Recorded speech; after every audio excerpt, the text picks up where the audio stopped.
En este sexto episodio de la serie Despertar, desarrollaré acerca de despertar a la Iglesia priorizando la comunión entre creyentes. En Juan capítulo 17, el Señor estaba orando al Padre y en el verso 22 dice: «La gloria que me diste, yo les he dado, para que sean uno, así como nosotros somos uno». Y en este capítulo varias veces el Señor va a establecer ciertos paralelismos entre los creyentes con Él. Va a decir: «Yo no soy del mundo, los que me siguen tampoco lo son». Él va a decir: «Así como tú me enviaste al mundo, así yo los envío». Le dice al Padre: «Yo me santifico a mí mismo, por lo tanto ellos deben ser santificados en tu verdad». Ahora finalmente Jesús dice: «Padre, así como nosotros somos uno, quiero que ellos también sean uno». Y el Señor pasa a explicar en el verso 23 cómo es esta unión. Él dice: «Yo en ellos». Jesús dice estar verdaderamente ligado, unido con los que han creído, con nosotros. Y luego dice con respecto al Padre, a Dios: «Y tú en mí». Yo en ellos y tú en mí. Tú unido a mí. Tu Padre estás en mí. Esta unidad es grandiosa y se aplica a la realidad porque todos los verdaderos creyentes son morada del Espíritu Santo en sus vidas. Jesús allí en Juan 14, versos 16 y 17 dice: «El Espíritu de verdad, al que ustedes sí conocen, porque ahora Él vive con ustedes, pero después estará en ustedes. Ustedes serán templo del Espíritu Santo». Y esto es muy interesante, porque Jesús no solo vincula a los nuevos creyentes en la esfera de Dios, sino que a partir de esa unidad que tenemos con Dios, es que cada creyente se encuentra poderosamente ligado con la multitud de creyentes que ha puesto su fe en el Evangelio. El Señor dice: «Para que ellos sean uno, o para que sean perfeccionados en unidad», porque es en esa unidad la forma en la cual el mundo va a creer que tú me enviaste y que los amaste como me amas a mí. Este conjunto, es decir, estos que han sido llamados a ser una unidad, es lo que definimos como iglesia. La etimología de la palabra justamente deriva del griego y nos define un conjunto, una asamblea llamada parte, llamada estar fuera. ¿Y por qué la definimos como conjunto? Porque no cualquiera puede pertenecer al mismo. Y no estoy hablando de que la iglesia sea una élite o una casta, tampoco un gueto, para nada. La iglesia está compuesta por los hombres y mujeres que han creído en Cristo como Salvador y Señor de sus vidas. Ellos conforman este conjunto, y es por el Espíritu Santo que son introducidos a esta vida espiritual, pero también comunitaria de lo que llamamos la iglesia. Y esto se lee en 1 Corintios 12:13, cuando Pablo dice que fuimos bautizados en el cuerpo de Cristo, utilizando la palabra cuerpo como una metáfora de la iglesia, y usa la palabra bautizados como la forma en la cual el Espíritu Santo nos incorpora a la iglesia. A todos se nos dio a beber de este mismo Espíritu. Esta figura es de que todos compartimos el mismo Espíritu, es el Espíritu Santo el que conforma esta unidad. Entonces, la primera conclusión es que la iglesia no es una institución de religión, no es un club de amigos, no es una entidad sin fines de lucro, no es un grupo de simpatizantes o fanáticos de alguna cosa, y menos las paredes del salón. La iglesia, como bien ha escrito Gruden en su teología, es la comunidad de todos los creyentes verdaderos de todos los tiempos. Y esta definición de Gruden es tanto concreta como completa. Él va a mencionar dos aspectos de la iglesia como esenciales. Primero, está conformada por verdaderos creyentes. Y de esta forma distingue que en la iglesia visible, allí en la comunidad donde nosotros participamos, quizás haya gente que esté vinculada aún en ciertos ministerios, pero que no pertenezca a la iglesia, que todavía la salvación no haya sido operada en su corazón. En 2 Tesalonicenses capítulo 2, verso 19, Pablo dice: «El Señor conoce a los que son suyos».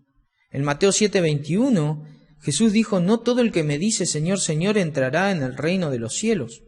Ya en los orígenes del cristianismo, Pablo, en Hechos capítulo 20:31, nos alertaba y exhortaba a estar velando porque muchos engañadores entrarían a la iglesia, mientras que otros surgirían en medio de la misma con el fin de destruirla, como lo hace un lobo feroz en medio de un rebaño de ovejas. Por lo tanto, este conjunto se define por los que realmente han creído en Cristo Jesús. Y el segundo aspecto mencionado por Gruden es que la iglesia está configurada por los creyentes de todos los tiempos. En 1 Tesalonicenses capítulo 4, verso 13 al 18, Pablo está hablando del arrebatamiento, y él se refiere a dos conjuntos de hermanos. Habla acerca de los que durmieron, es decir, los que ya están con Cristo, los que han muerto y están en la presencia del Señor. pero también se refiere a los que han quedado, los creyentes que viven. Esta es la iglesia glorificada, la que ya está en el cielo. Sin embargo, hay otra iglesia que está militando aquí, sirviendo al Señor. Por eso es de todos los tiempos, hermanos. La iglesia en este sentido, la iglesia del Señor, es inmensa. Muchos aquí entonces podrían preguntarse, ¿yo soy parte de esta unidad? Pero en realidad la pregunta correcta es, ¿soy un verdadero creyente? Porque la iglesia solo consta únicamente de los que han sido justificados, los que han sido salvados, los que han nacido de nuevo y están relacionados de forma redentora con Dios. Esta conciencia de salvación, de pertenecer a Cristo por la fe, viene por el Espíritu Santo que habita en el corazón, del que referimos al principio. Porque el Espíritu Santo es el que da testimonio a nuestro espíritu de que somos hijos de Dios, como dice Romanos 8:16. Por consiguiente, este testimonio del Espíritu Santo en nosotros es doble, porque nos afirma un sentido de pertenencia con Dios, pero también un sentido de pertenencia con la familia de Dios, con la iglesia de Cristo, con la iglesia de nuestro Salvador. Y en virtud de la unión que representa este conjunto de verdaderos creyentes al que llamamos la iglesia, es que mencionaremos la metáfora del cuerpo. Pablo allí en Efesios la desarrolla, capítulo 1, versos 22 y 23. Dice, Dios ha puesto todo bajo la autoridad de Cristo, todo bajo sus pies, a quien hizo cabeza de todas las cosas para beneficio de la iglesia. Y dice, y la iglesia es el cuerpo de Cristo. Cristo es la cabeza, Colosenses 1:18, y nosotros el cuerpo, miembros cada uno en particular. Esto está en 1 Corintios 12:27. Y la imagen es clara. Cristo como cabeza gobierna el cuerpo, y el cuerpo funciona de forma orgánica como un todo bajo la autoridad de la cabeza. Esto claramente conecta con lo que veníamos diciendo, ya que la fe cristiana no se define únicamente en los términos de la relación individual con el Señor, sino que por Cristo esta relación que tenemos con Él se amplifica hacia todos los creyentes en el Señor, pues somos todos miembros o partes de este cuerpo donde Cristo es la cabeza. Y quiero destacar al menos 5 cosas que se descubren a través de esta metáfora que revela al conjunto al que llamamos la iglesia. Primero, que es un solo cuerpo. Esto nos habla de la unidad. Esto está en 1 Corintios 12:20. Hay una autoridad máxima en este cuerpo. Jesucristo es la cabeza de la iglesia. Este cuerpo es plural porque son muchos los miembros. Esto lo puedes leer en 1 Corintios 12:12, también el verso 27. Y en esta pluralidad de miembros también encontramos diversas funciones, diversidad, porque hay diferentes dones, diferentes ministerios y operaciones, como Pablo dice en 1 Corintios capítulo 12, verso 4 al 6. Encontramos también que en el cuerpo tiene que existir interdependencia, porque no hay desavenencias en el cuerpo, sino que los miembros todos deben preocuparse los unos por los otros. Esto también lo dice en el verso 25 de 1 Corintios. Y finalmente, organicidad, ya que cuando un miembro recibe honra, todo el cuerpo se goza con él, pero cuando un miembro se duele, todo el cuerpo con él también se duele. Esto lo dice en el verso 26 de 1 Corintios 12. Y en este sentido, el cuerpo nos habla de la autoridad que es Cristo en relación con su cuerpo, que es la iglesia. Hay una conciencia individual de cada creyente con respecto a Cristo, pero también hay una conciencia plural de todos los miembros con respecto a la cabeza. Y viendo estos aspectos, la segunda pregunta exhortativa que surge es, ¿puede alguien ser cristiano sin pertenecer a ningún ámbito local de la iglesia? Esta es una pregunta que nos debe hacer meditar. Quisiera mencionarles que existe un grupo de estadistas llamados el Grupo Barna, que hace encuestas en ámbitos académicos, en los campus universitarios, también en las iglesias locales. Ellos informaron que en el año 2019, el 100% de los cristianos practicantes y los adultos de la iglesia habían participado del culto local en los últimos 6 meses. Sin embargo, 6 meses después de la pandemia, el 19 al 22% de esto no había ido más en la iglesia en lo absoluto, sea digital, física o luego de su reapertura. ¿Qué es lo que está pasando?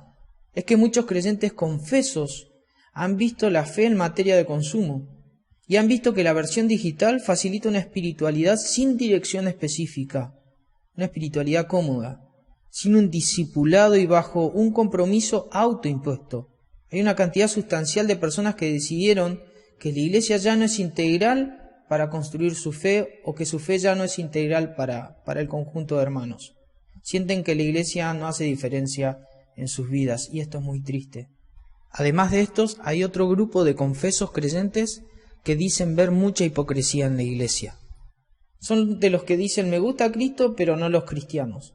Y en el 2017 la encuesta de Life Research dijo que entre 2.000 encuestados, el 73% de los que abandonan la iglesia ven en esto un espíritu hipócrita y crítico entre sus miembros. Entonces, ante una situación de tensión, ellos abandonan el núcleo de la iglesia local.